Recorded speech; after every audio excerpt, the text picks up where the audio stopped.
আওয়ামী লীগের জাতীয় সম্মেলন শুরুর আগে থেকে সম্ভাব্য সাধারণ সম্পাদক হিসেবে দারুণ আলোচনায় থাকেন ওবায়দুল কাদের। আমাদের এখানে কেউ কোনো প্রার্থী নয়, আমি বলছি যে আমি প্রার্থী নই।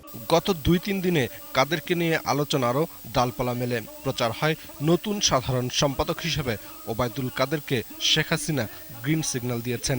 আমি এক কথা বারবার বলবো না, আকাশে যখন চাঁদ উঠবে সবাই দেখতে পাবে। রোববার বিকেলে সেই চাঁদ ওঠে। ২০০৯ সাল থেকে প্রেসিডিয়াম সদস্যের দায়িত্ব পালন করা ওবায়দুল কাদের সাধারণ সম্পাদক নির্বাচিত হন।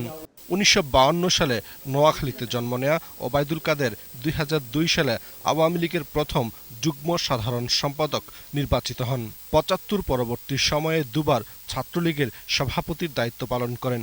ছাত্রলীগ আমার শিশুকালের ভালোবাসা, ছাত্রলীগ আমার কৈশোরের উচ্ছ্বাস, ছাত্রলীগ আমার প্রথম যৌবনের প্রেম। ২০০৪ সালে ২১ আগস্ট গ্রেনেড হামলায় তিনি আহত হন। তার শরীর থেকে ৯৪টি স্প্লিন্টার বের করা হয়। এখনও ১৮টি স্প্লিন্টার শরীরে রয়েছে। 1-11-এর সময় তাকে গ্রেফতার করা হয়।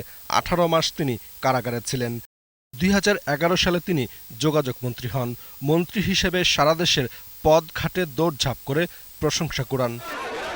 অন্যদিকে 1-11-এর সময় আওয়ামী লীগের দুঃসময়ের অন্যতম কাণ্ডার হিসেবে গুরুত্বপূর্ণ ভূমিকা রাখেন সৈয়দ আশরাফুল ইসলাম। ২০০৯ ও ২০১২ সালের কাউন্সিলে আশরাফ দলের সাধারণ সম্পাদক নির্বাচিত হন। সাধারণ সম্পাদক হিসেবে দলীয় নেতাকর্মীদের তিনি সার্বক্ষণিক সময় দেননি। মন্ত্রণালয়ের কাজে কম সময় দেন। আওয়ামী লীগের ঘরে আমার জন্ম। আওয়ামী লীগের একটা কর্মীর যদি ব্যথা পায়, সেই ব্যথা আমি মাসুদুল হক, এটিএন নিউজ, ঢাকা।